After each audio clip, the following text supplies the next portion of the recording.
ask about my eyesight, but actually what starts to hurt more is that I grip my brushes really hard.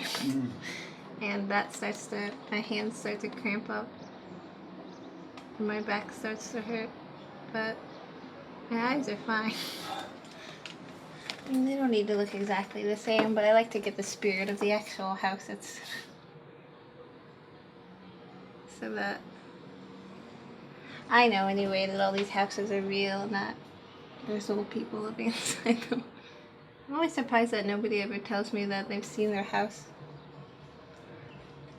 People recognize buildings, but not the individual houses.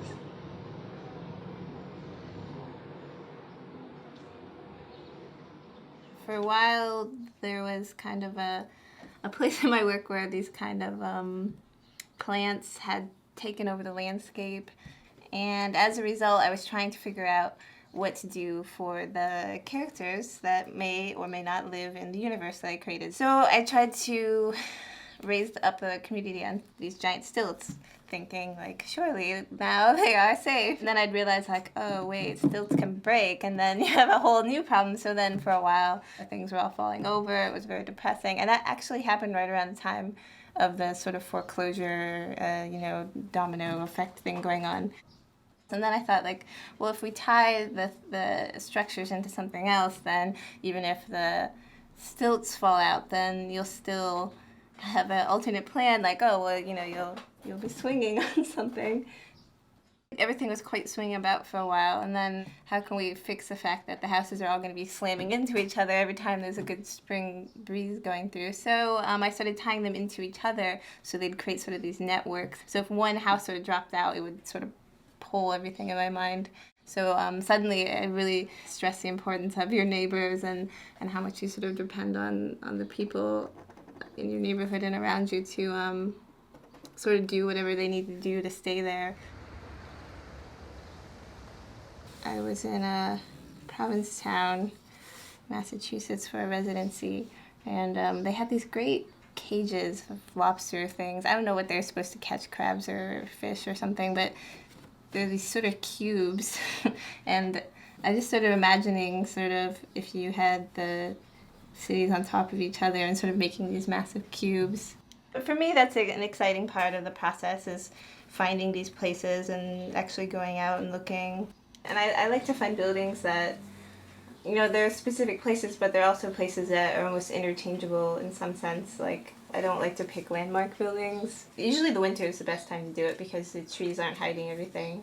I think there was one painting that I did that had almost, 500 different photo sources. I have a house which is not enormous, but it's exactly the right size for me and my dopey cats to run around in circles. I have a beautiful garden, which is a huge source of mental health, very important to me. My number one scheduling idea for solutions is always, I just won't sleep, no big deal, I'll just stop sleeping, or I'll just get a 2-hour nap and that'll be fine. But you do get a lot of ideas when you don't sleep that you really would never ever get ever in a normal kind of sleep day. Yeah. There you go. Happy now? My cats are constantly coming and going, so I'll find myself in a weird hunched over position painting for like half hour because the cat's there and I don't want to move her, and we're old friends, so I feel bad giving her the boot.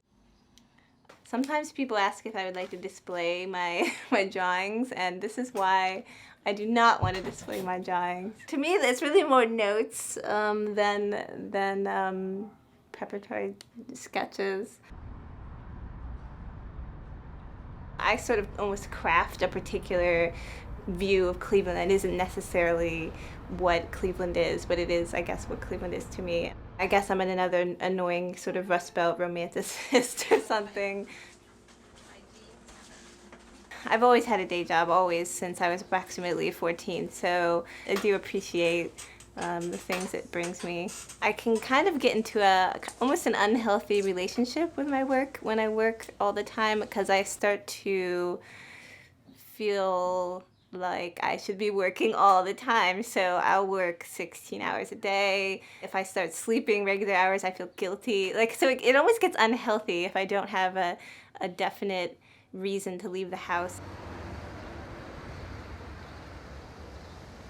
I usually go to sort of a nocturnal schedule, and I'll wake up around 11 in the morning, get my errands done, and then start working in the studio around 3 or 4.